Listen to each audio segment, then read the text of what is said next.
Now joining us on the line, UFC fighter Brock Jardine. How's it going, man? Good. How you doing?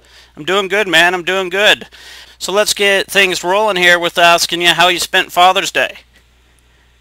It was good, man. I went and picked up my daughter this morning, and me and my girlfriend went and had Father's Day with her family. Went out to breakfast, and then just hung out, played with my daughter. She just recently had her birthday last Friday, so she, still playing with her new toy. She's all excited. That's cool. So it was good. Good. Okay, so how did you get the name The Machine?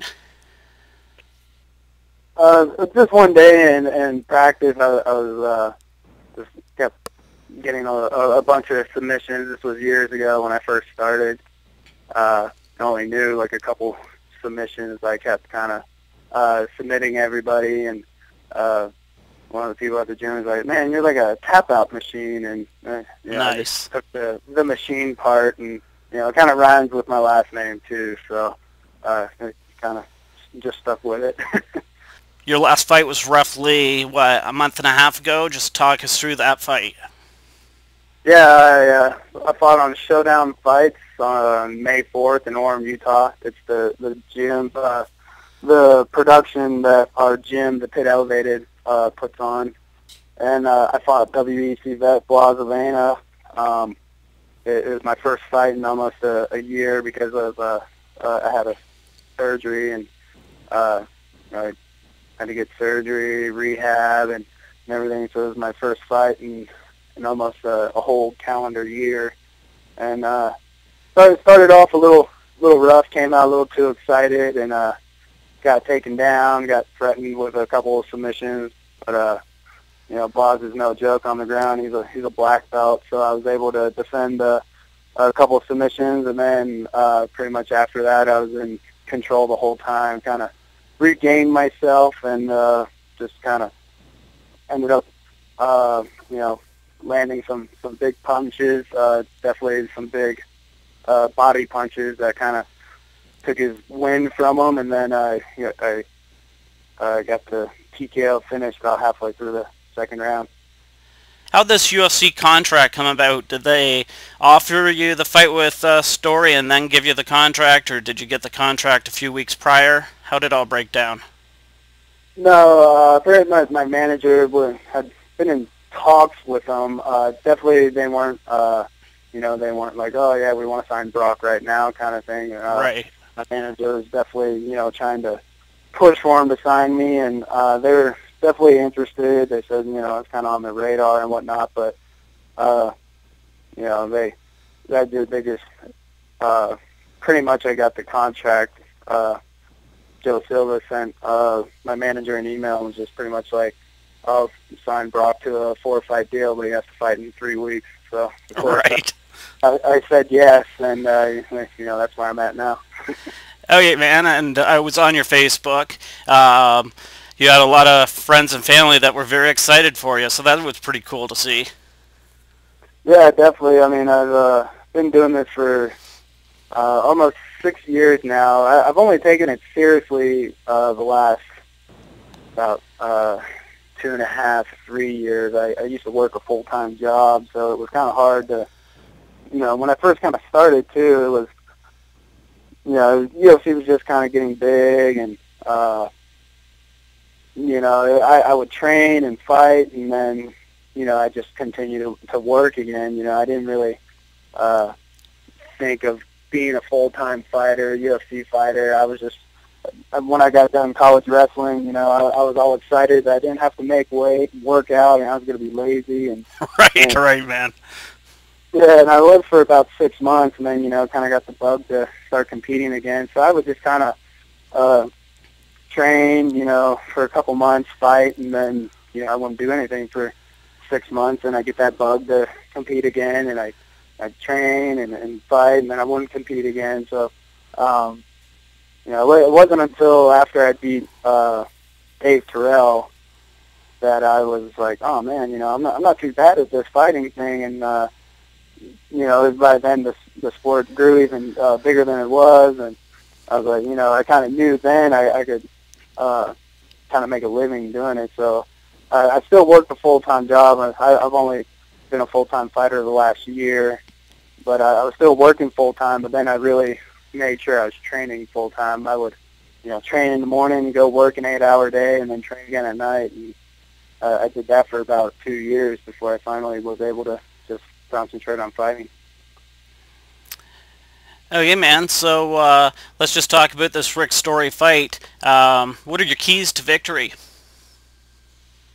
Just get them frustrated, But we kind of have similar styles. We like to take people down and ground and pound and look to just, beat people up. And so, the takedown defense and my takedown offense will definitely be the major keys to me winning this fight.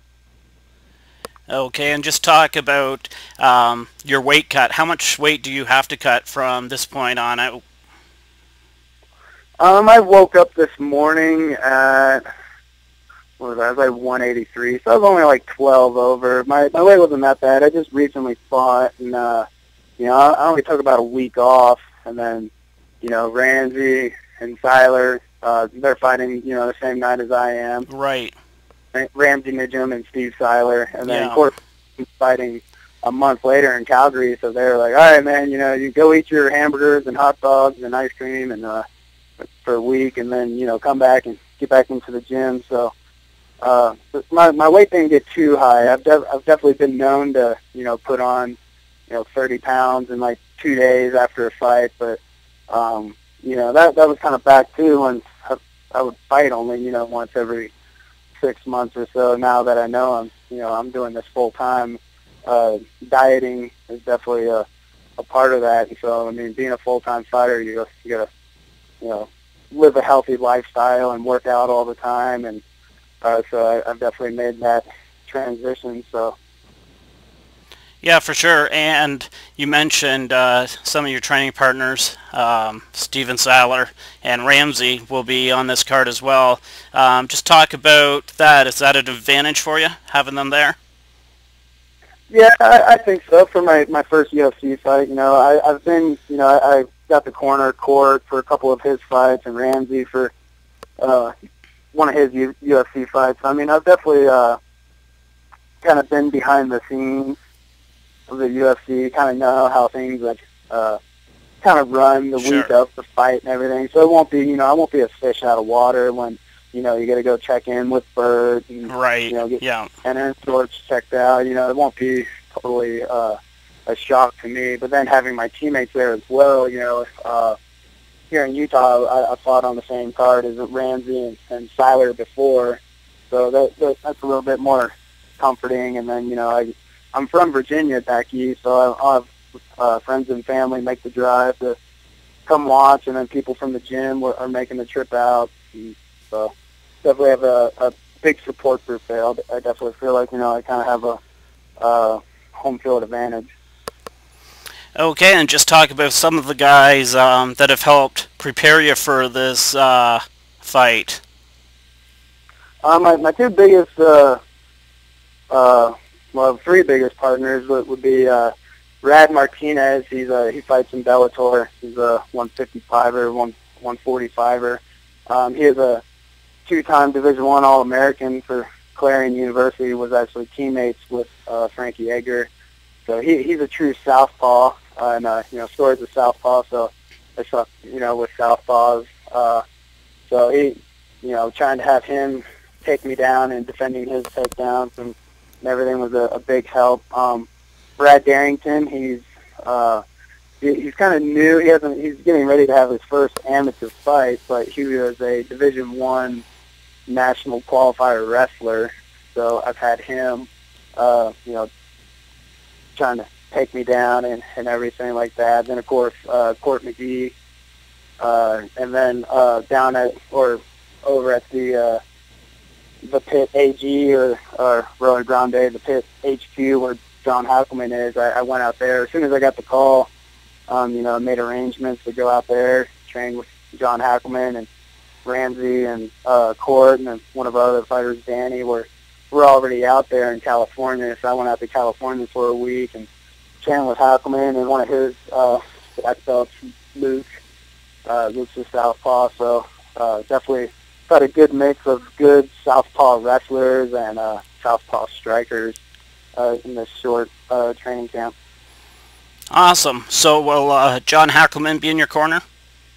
Yes, he'll be there in my corner, as well as Ramsey and Steve Seiler. So, and then also Jason Mertlake, he's the coach here at the Pit Elevated in Utah. He'll be there, and then Luke. I think how you pronounce his last name is Rittering. He's okay.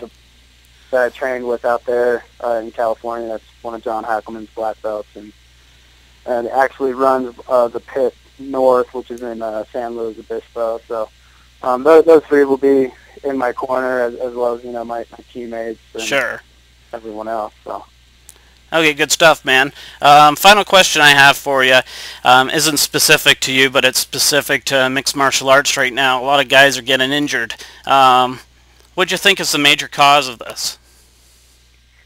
To me, it's probably just the sport's still adapting. I know for me, when I first started, having that wrestling mentality, a lot of wrestling background-oriented people seem to be the ones getting hurt. And to me, it's just, in wrestling, when you wrestle at the high level, I wrestled Division I for 3 years, and Sure.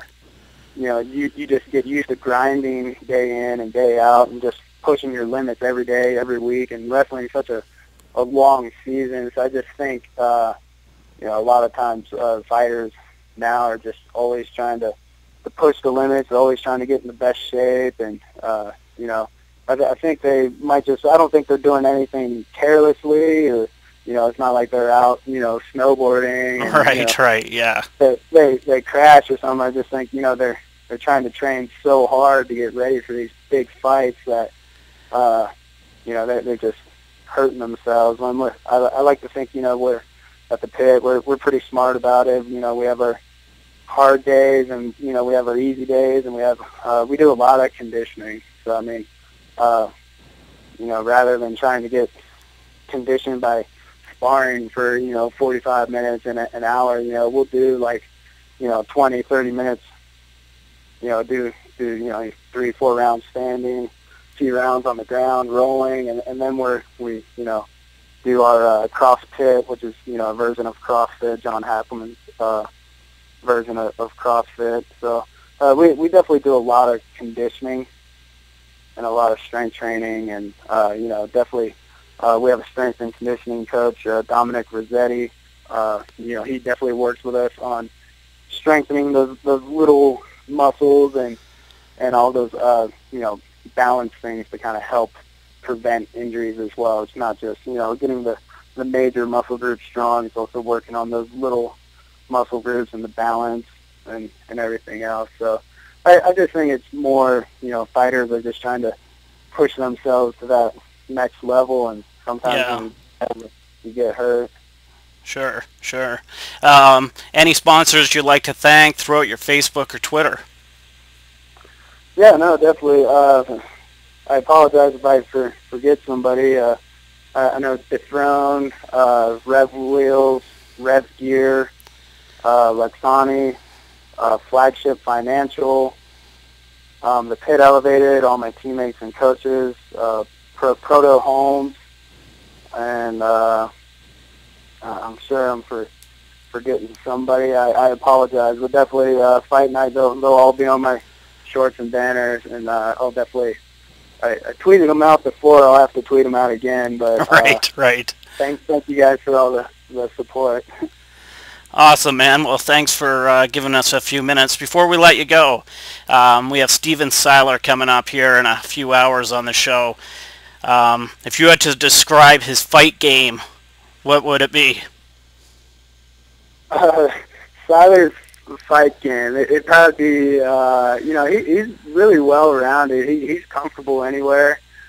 He's pretty relaxed in there. I mean, you could see that in his last fight with Cole Miller. Yeah, that was impressive. Second fight, and Cole Miller's 11th, and you know, that's kind of a question I've been getting a lot lately. It's like, oh, it's, you know, going to be Story's 10th and you're first, and that's all I say in return is, yeah, well, look at, you know, my teammate Steve Seiler, what he did, his second, and Sure. the guy's 11th, so it doesn't exactly necessarily mean just because you've had more fights in the Yeah. UFC that you're going to go in there and have your way with somebody. But Yeah, for I would sure. describe Super's style as just relaxed.